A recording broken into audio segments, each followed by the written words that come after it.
Oi, oi! Eu sou a Nathalie Delarusse, sou produtora cultural e esse é o curso de produção de shows e eventos musicais. No encontro anterior, eu falei sobre questões técnicas envolvendo shows e eventos musicais. Falei sobre venues, que são os locais onde os shows acontecem, e eles podem ser bares, restaurantes, parques, teatros, casas de shows e até estádios ou autódromos. Falei também sobre a importância de som, luz, imagem e energia em uma produção. Expliquei ainda sobre vários termos que se usam quando falamos especificamente da parte técnica, como rider, mapa de palco, input list, backline, PA e monitor. E deixei como indicação uma série de vídeos muito legal que está disponível gratuitamente no YouTube, chamada Shakira Tales from the Tour, que quer dizer Contos da Turnê. São 10 vídeos com áudio em inglês, mas é possível ativar as legendas em espanhol, mostrando os diversos profissionais de produção de shows na turnê El Dorado da cantora colombiana Shakira.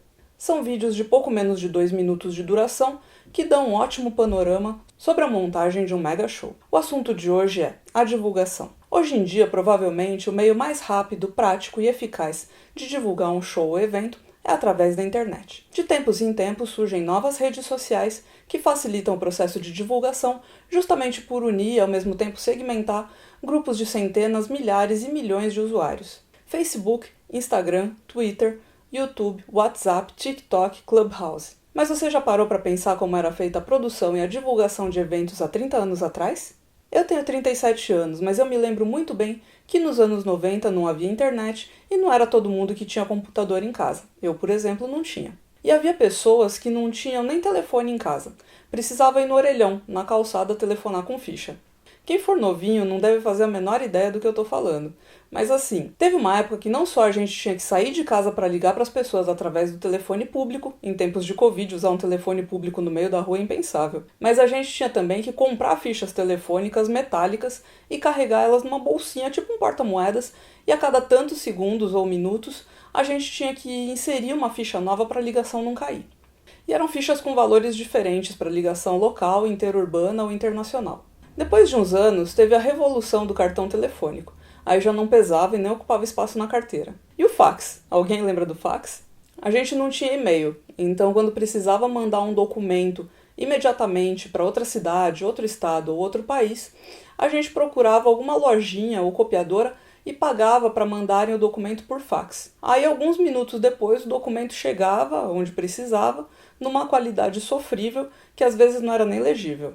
Às vezes, o número do fax que precisava receber o documento estava ocupado, e a gente tinha que ficar lá esperando infinitamente até desocupar a linha e conseguir passar o fax. E a gente vivia assim, estava tudo muito bem, obrigada.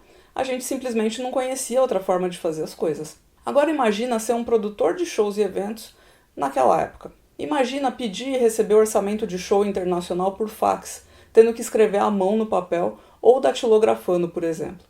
Imagina se comunicar com fornecedores e outros parceiros comerciais somente através de telefone fixo, dependendo da pessoa com quem você precisa falar, estar fisicamente presente no escritório dela. Imagina quantos dias demorava para um contrato ser enviado e devolvido através dos correios dentro do Brasil. E fora do Brasil, então? Imagine fazer a produção de um mega show em um estádio, e enquanto não montam uma sala de produção com cabeamento telefônico, você passa dias fazendo ligações internacionais a partir de um orelhão, levando um saco de ficha DDI, que era a ficha de descagem direta internacional, para poder ligar para os produtores e managers nos Estados Unidos. Inclusive, essa é uma história real de uma produtora que eu conheço e que tem décadas de profissão. Agora imagina, depois de tudo isso, ter que pensar nas melhores formas de divulgação de um show ou evento. Pensar em como a informação da data, do local e do horário do show, além dos valores de cada modalidade de ingresso, precisariam chegar ao público sem internet, sem redes sociais, dependendo somente de jornais, revistas, comerciais e programas de TV, ou seja, somente opções que sempre foram caríssimas, além de panfletagem, cartazes e outdoors. Imagina vender ingresso única e exclusivamente por meios presenciais, tendo que colocar pontos de venda físicos em outras cidades, tendo que pensar em como mandar os ingressos para esses pontos de venda sem que eles corressem o risco de serem falsificados ou fraudados. Agora imagina que todas essas dificuldades nunca impediram shows de todos os tipos e estilos e com todos os tamanhos de público de terem seus ingressos esgotados e serem um sucesso. Isso com toda certeza se deve ao esforço e ao trabalho de profissionais competentes envolvidos na produção e na divulgação desses eventos. Agora, independentemente de qual seja a época, falar sobre divulgação de shows e eventos é algo que a gente não consegue fazer sem falar de uma figura central, que é o assessor de imprensa. No livro Planejamento, Organização e Sustentabilidade em Eventos Culturais, Sociais e Esportivos, organizado pela professora Marlene Matias, os autores Maria José Giareta, que é bacharel em turismo, mestre em ciências da comunicação e docente de cursos superiores de turismo, e Volney Macena, que é bailarino, coreógrafo, artista plástico, diretor artístico e professor de dança de salão, explicam no capítulo Planejamento e Organização de Eventos de Dança que a assessoria de imprensa se trata de todo o serviço de gerenciamento das informações e seu fluxo junto aos canais de comunicação.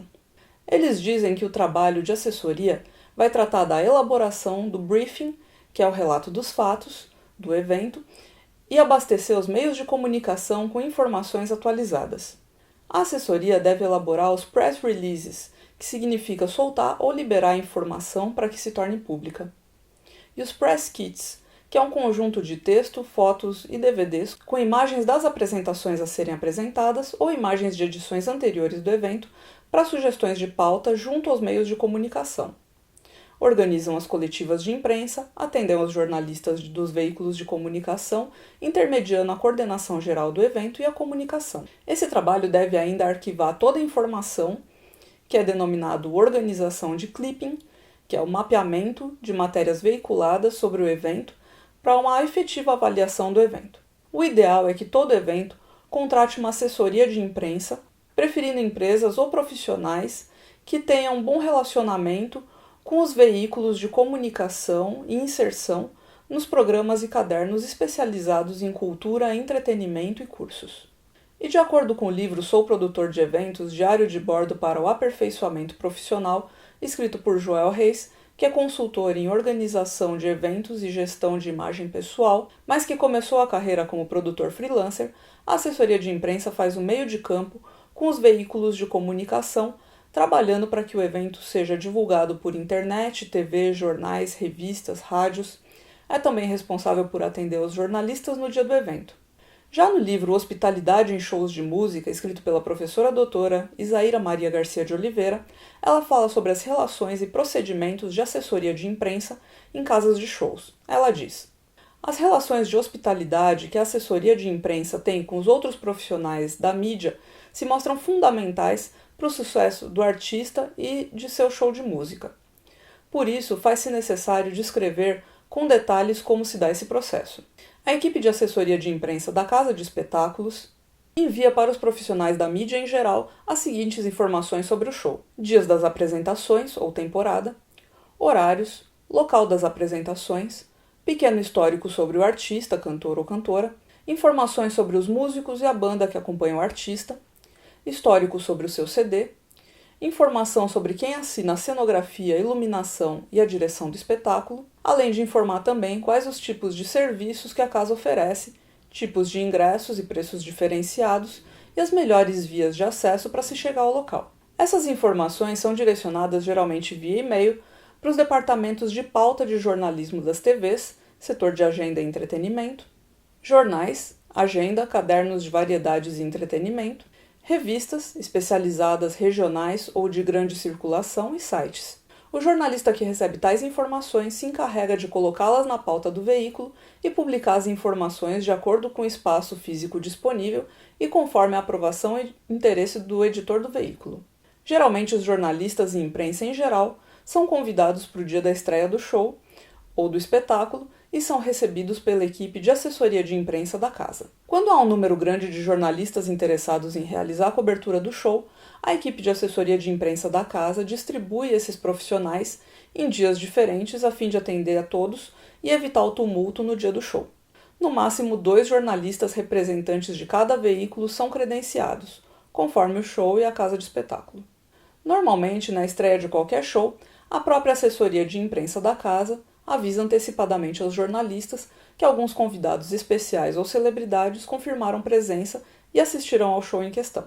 Quem convida na maioria das vezes as personalidades para comparecerem ao show são as equipes de assessoria de imprensa pessoal do artista. Esses convidados geralmente são pessoas de grande expressão no meio cultural, entre elas jornalistas importantes reconhecidos pelo grande público, apresentadores de programas de televisão, músicos, cantores e cantoras, grupos musicais, atores e atrizes de novelas de grande popularidade, diretores e produtores de shows, escritores famosos, estilistas de moda, modelos, amigos e familiares dos artistas, entre outros.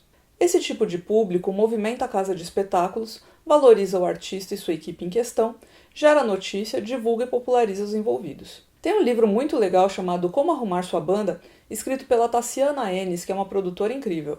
Ela é de Recife, é formada em comunicação social, publicidade e propaganda e pós-graduada em gestão e produção cultural com ênfase em eventos.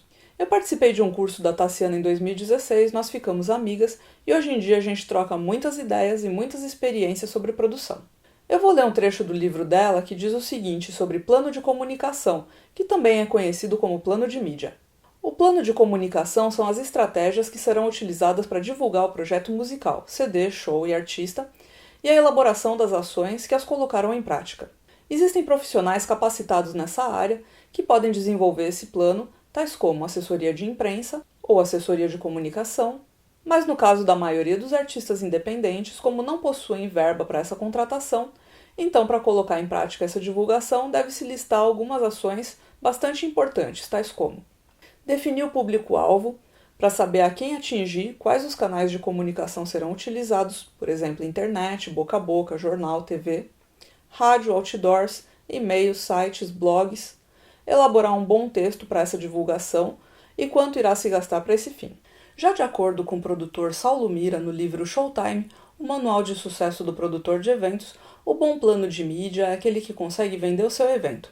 Ele diz que no primeiro momento você precisa compreender o seu evento para ter uma visão geral do que irá fazer e precisar, e que hoje é muito fácil perceber que temos uma fortíssima aliada ao nosso lado chamada internet e que com isso fazer a divulgação de eventos ficou muito mais plausível. Temos quase que diariamente o surgimento de aplicativos, plataformas e ferramentas para agilizar o nosso trabalho. Segundo o Saulo, para ajudar melhor o seu evento, é necessário montar um plano de mídias sociais, para o qual ele montou um checklist com dicas indispensáveis e fundamentais que são: contrate profissionais qualificados. Para dar conta de todas as demandas de uma divulgação de qualidade nas redes sociais, você precisará de uma equipe de ponta nessa área e o número de integrantes dependerá da magnitude do evento. As ações que deverão ser realizadas são: fazer a gestão das mídias sociais, desenvolvendo e postando conteúdo de qualidade, relacionamento com o público, promovendo grande interação e fomentando o interesse, criação da identidade visual do evento e aplicação em todas as peças de divulgação online e impressa, registros de imagem como fotografias e filmagens do antes, durante e após o evento darão grande engajamento do público nas redes sociais. Esse material também será usado nas divulgações de TV. E algo que a Tassiana falou e que agora o Saulo diz também é: identifique o seu público. Quem irá consumir esse produto? Qual a faixa etária? Qual a classe social eu pretendo atingir? Quais são os seus hábitos online e qual horário que ela acessa?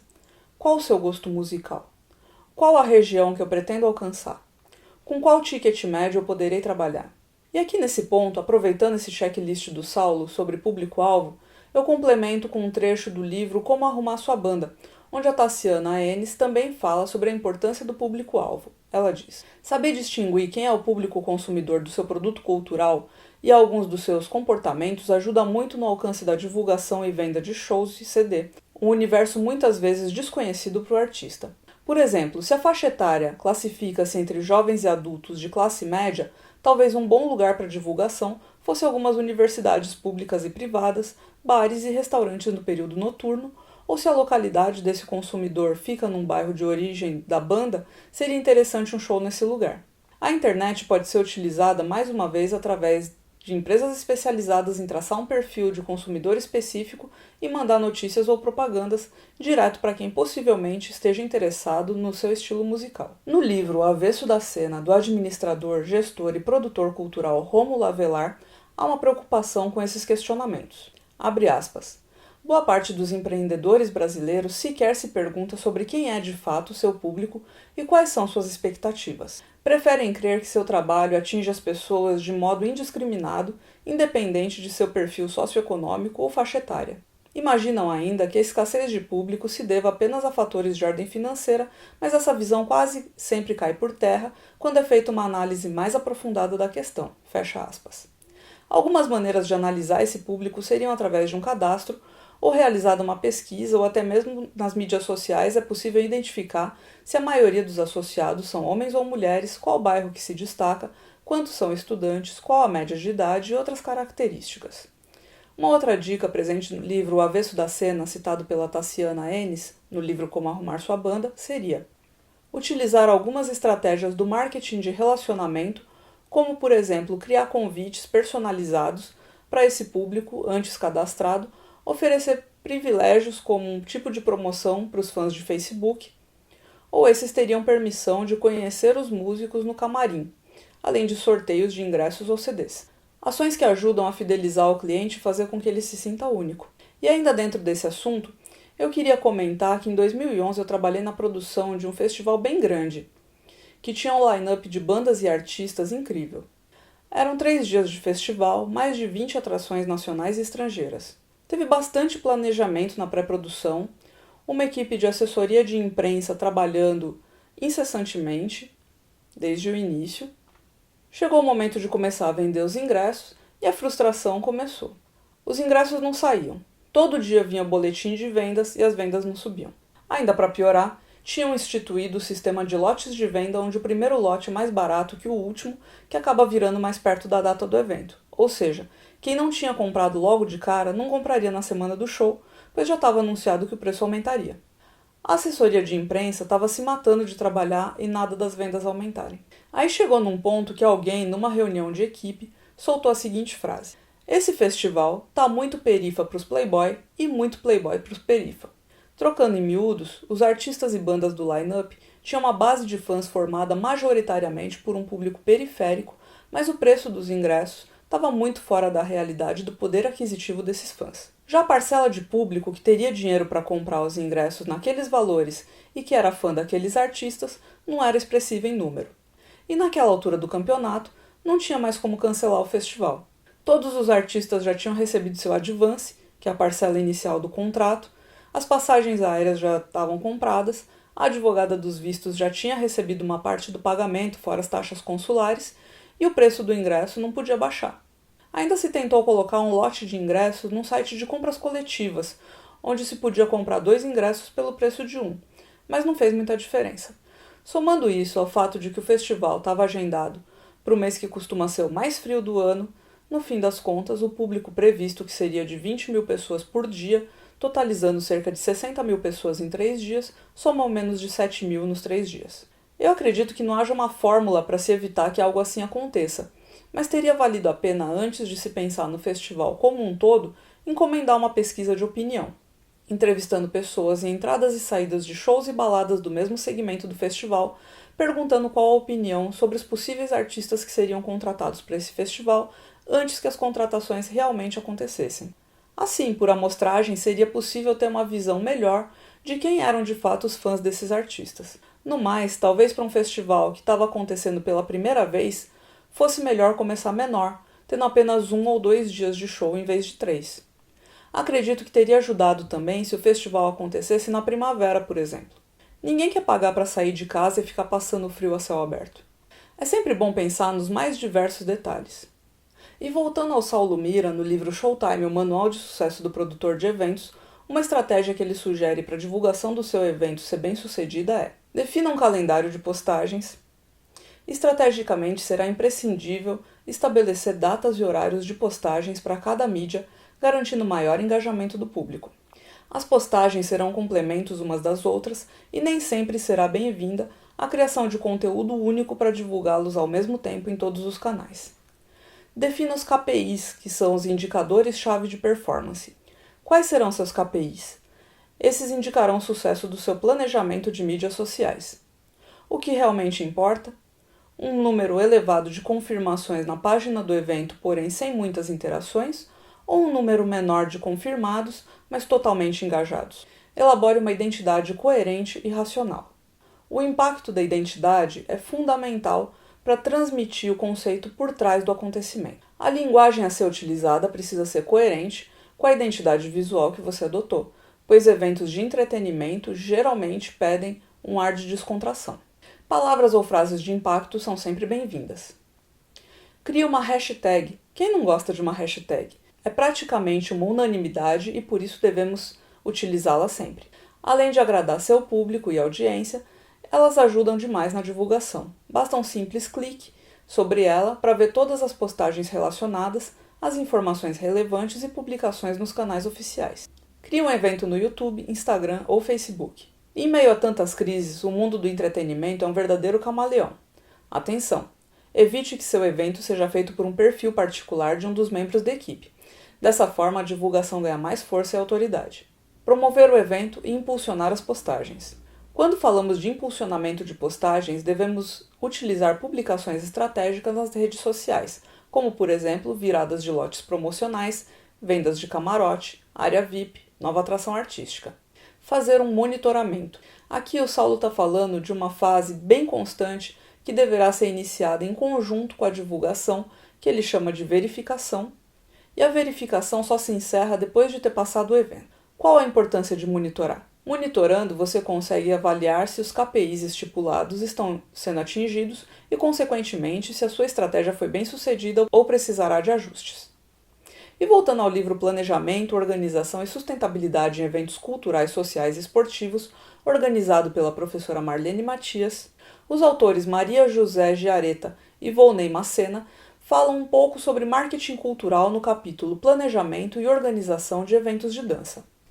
Apesar de ser um capítulo dedicado a eventos de dança, as informações são muito relevantes para outros tipos de eventos. Eles comentam que Valdez Luiz Ludwig, consultor empresarial, sempre que fala de serviço, diz que é necessário se esforçar para que o evento se torne memorável. Um evento de dança deve ser planejado dessa forma, para que aquele momento dure uma eternidade para o espectador.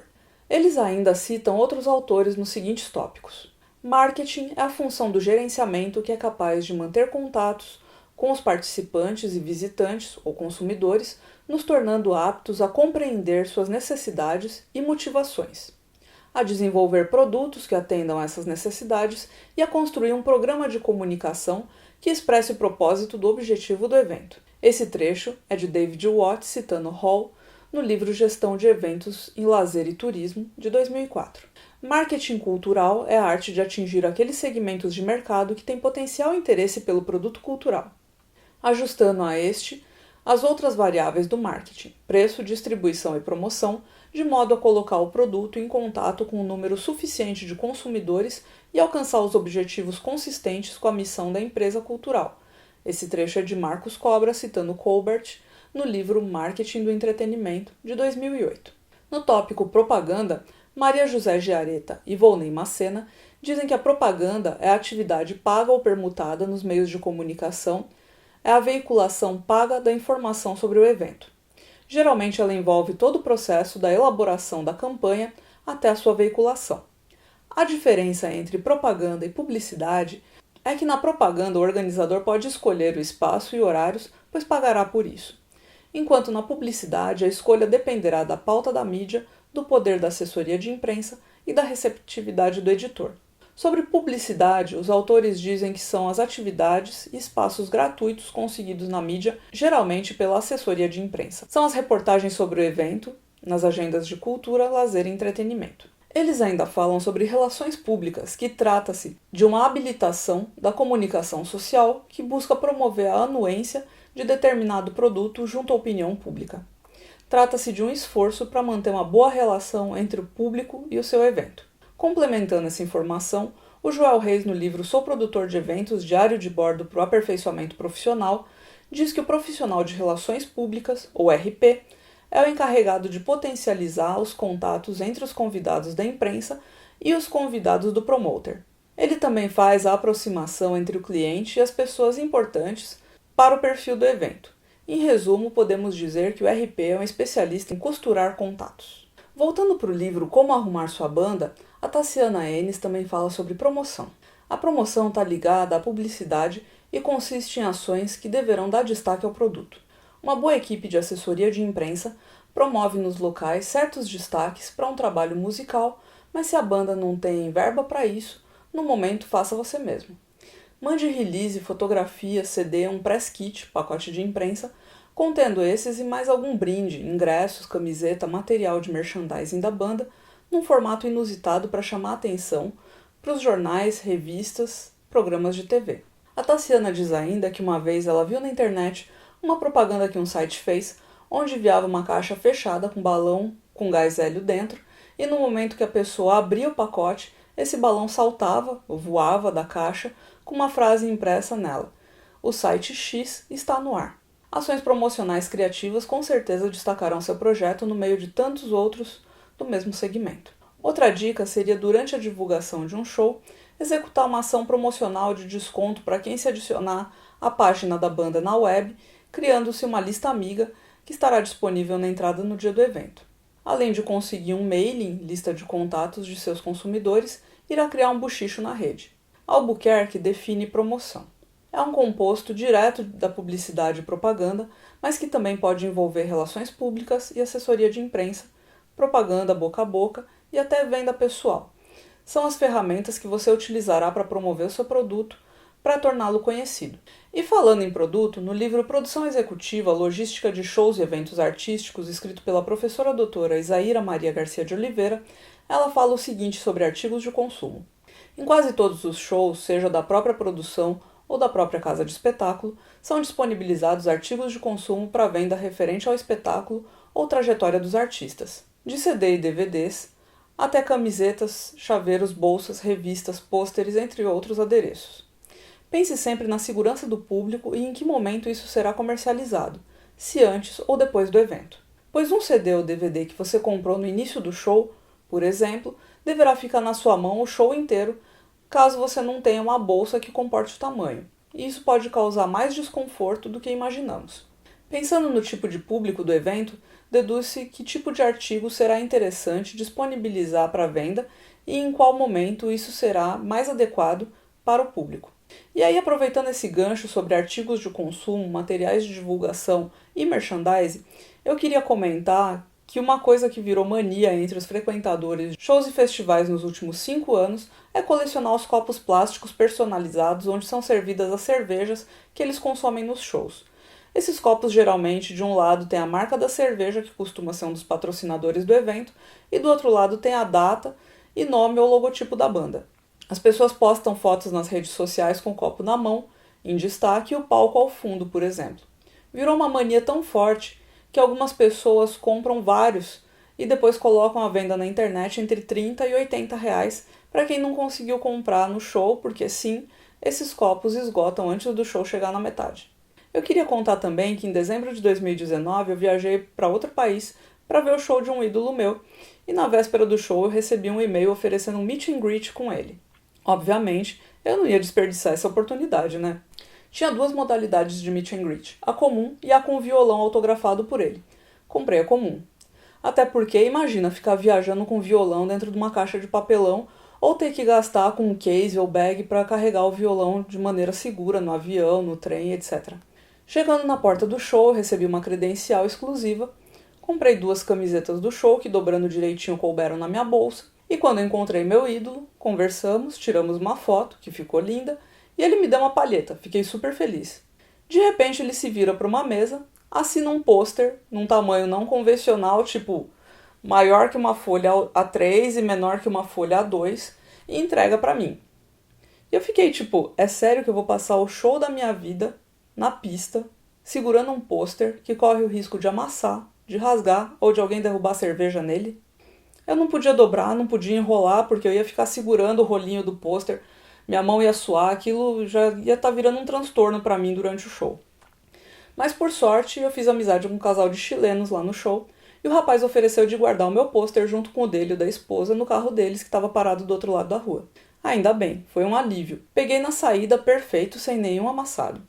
Mas aí veio outro problema. No dia seguinte eu ia viajar de avião para outra cidade. Como eu ia levar o pôster? Não cabia enrolado dentro da mala e se eu dobrasse ia estragar. Tive que perguntar na recepção do hotel logo cedo onde tinha um correio ou serviço de envio mais próximo. Eram uns 2 quilômetros de distância. Fui até lá correndo, comprei um tubo de papelão e voltei correndo pro hotel para poder seguir pro aeroporto e não perder meu voo. Mas assim, mala de bordo, mochila e tubo.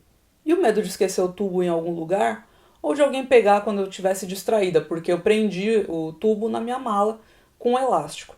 Até chuva eu peguei com esse tubo. Já em um outro meet and greet, na mesma viagem, o artista teve uma visão diferente. Ele distribuiu sacolinhas de tecido estampadas com uma caricatura dele e dentro da sacolinha tinha 4 cartões postais com artes das músicas dele, um chaveiro, um catálogo da turnê e um enfeite de metal para pendurar na árvore de Natal. Bem mais prático, e eu ainda pude colocar dentro da sacolinha as 2 camisetas que eu comprei no show. Quando eu estava sentada, pendurei a sacolinha no encosto da cadeira e ninguém ia pegar, pois todo mundo que estava no mesmo setor tinha recebido uma sacolinha igual. E quando eu fiquei em pé, eu fiquei com ela confortavelmente pendurada no ombro. Super prático. É importante lembrar também que muitos artistas possuem acordos de endorsement com fabricantes de instrumentos musicais, equipamentos e acessórios. Apesar disso funcionar como um patrocínio, onde o músico recebe instrumentos, equipamentos e acessórios, também serve como divulgação e marketing, pois às vezes o artista é de um segmento, mas o fabricante de instrumentos transita entre vários outros segmentos divulgando esse artista para um público diferente do dele. Um guitarrista, por exemplo, pode ser endossado por empresas fabricantes de guitarras, de cabos, de pedais, de correias, de palhetas e de amplificadores. Muitos artistas que não são endorsers de nenhuma marca optam por apagar ou cobrir com fita isolante a marca de seus instrumentos para não fazer propaganda gratuita. Um outro ponto importante sobre o qual eu acho muito necessário falar é que eu acredito que muitos músicos não entendam a função do produtor, principalmente quando se fala daquele que é agente de vendas também. Além disso, não é porque a banda contratou um assessor de imprensa que ela vai decolar agora ou vai ter entrevistas para dar todos os dias. Nem o produtor, nem o assessor de imprensa são fazedores de milagres. Boa parte dos produtores que são responsáveis pelo booking de artistas e bandas muitas vezes não vão conseguir realizar a venda para determinadas instituições culturais simplesmente pelo fato de o som da banda ou o posicionamento dos integrantes não estar alinhado aos valores da instituição. Boa parte dos assessores de imprensa não vão conseguir entrevistas e matérias em jornais e revistas na medida que a banda ou artista quer ou precisa, por suas falas não serem adequadas ou condizentes com o que aquele veículo de mídia divulga. E tudo bem, gente, segue o baile. Na maioria das vezes isso não é reflexo de uma falta de esforço, mas é o que eu estou dizendo desde o início do encontro. É primordial que o artista entenda qual é o seu público-alvo e se os locais onde seu show está sendo oferecido, se os veículos de mídia que estão recebendo o seu material têm a ver com esse público. Não é simplesmente oferecer um show para quem paga mais ou para quem oferece a melhor infraestrutura. Não é simplesmente mandar material para a revista que divulga as bandas dos seus ídolos. Além do produtor fazendo contatos, enviando material, se reunindo com contratantes, prospectando festivais e editais, o artista ou banda também precisa fazer a sua parte, precisa entender que junto com o produtor eles formam uma equipe. É importante que o artista entenda a necessidade de outros membros em uma equipe que possa fazer o trabalho crescer. E é interessante sim considerar um assessor de imprensa que tem experiência em música nessa equipe. Além disso, investir num especialista para as mídias sociais, investir em figurino, em cenário, em merchandising, encontrar maneiras diferentes e exclusivas de cativar seu público dentro da sua linguagem de trabalho. Hoje em dia tem editais colocando o número de seguidores nas redes sociais como parâmetro para a seleção e, consequentemente, para a contratação do projeto. Não existe ideia mais furada do que o meu público é todo mundo, ou todo mundo acaba sendo ninguém, pois toda arte tem seus fãs, seus apoiadores e seguidores. O falem mal pode realmente fazer com que o artista passe de ilustre desconhecido a persona non grata em segundos, por conta do seu comportamento, das suas declarações. Essa é a famigerada cultura do cancelamento. Atualmente, é necessário se pensar em ações que agreguem valor à sua arte, mas também é necessário se pensar em ações que evitem que a sua arte perca o valor que levou tanto tempo para ser construído. Hoje em dia, diferente de quando eu comecei a trabalhar nessa indústria vital, existe uma preocupação por parte de programadores de centros culturais e serviços sociais em enaltecer projetos que tragam reflexões, debates e diálogos ao seu público. É função da arte e da cultura a reflexão, o fazer pensar. Mas é função do artista se perguntar qual a mensagem que ele quer passar com a sua arte. E não tem problema se não tiver mensagem a ser passada, mas é fundamental a compreensão que, com ou sem mensagem, tem gente que não vai se interessar e isso não precisa ser um cavalo de batalha. É vida que segue. E como o nosso encontro de hoje está chegando ao fim, é hora da revisão. Nesse 8º encontro eu falei sobre a divulgação. Fiz um panorama das dificuldades que produtores de evento de antigamente encontraram pela frente e mesmo assim conseguiram divulgar bem os seus eventos. Falei sobre a figura central do assessor de imprensa, citei trechos de diversos livros com dicas sobre como fazer a promoção, publicidade e divulgação do seu evento ou show de forma funcional e falei principalmente sobre a importância de entender quem é o seu público-alvo. Por hoje eu fico por aqui, mas a gente se vê logo mais. Até!